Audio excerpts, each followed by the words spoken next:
प्रेम से बोलिए देवी माता की जय। एसिया फुलाई लय मासुरिया गदरई लैला हड़िए खेतावा मयक टेकावा हेराई लैला हड़िए खेतावा मयक टिकावा हेराई लैला हड़िए खेतावा होवे दनौ करिया बेटके लगे दबहालिया बजरिया जाई के मयक टिकावा गढ़ाई वो बजरिया जाई के मयक टिकावा गढ़ाई वो बजरिया जाई के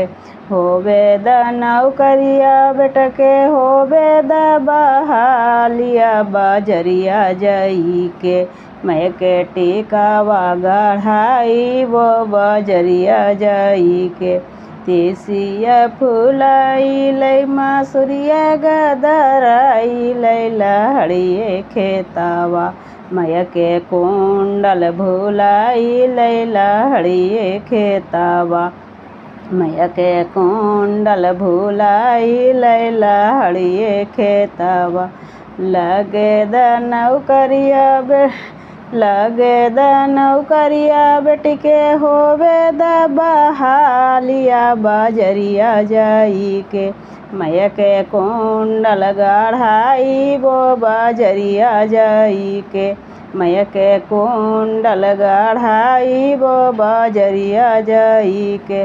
तेसिया फुलाई लय मासुरिया गदराई लैला हड़िए खेतावा मयक चैनमा भुलाई लैला हड़िए खेतावा मयक चैनमा भुलाई लैला हड़िए खेतावा लगे दनौ करिया बहू के होवे दबहालिया बजरिया जाई के मयक चैनमा गढ़ाई बै बजरिया जाई के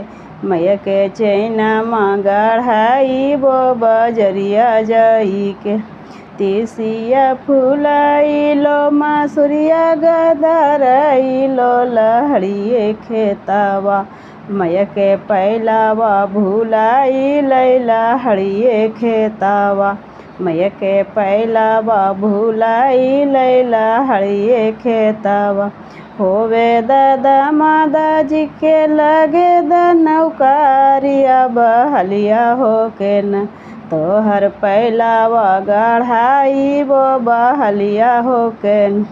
तेसिया फुलाई लय मासुरिया गदराई लैला हड़िए खेतावा मयक बिछिया भुलाई लैला हड़िए खेतावा मयक बिछिया भुलाई लैला हड़िए खेतावा लगे दनौ करिया बेटिके होवे दबहालिया बजरिया जाई के मयक बिछिया गढ़ाई वो बजरिया जाई के मयक बिछिया गढ़ाई वो बजरिया जाई के। प्रेम से बोलिए देवी माता की जय। मेरा वीडियो अच्छा लगा तो चैनल को ज़रूर से ज़रूर सब्सक्राइब कीजिए।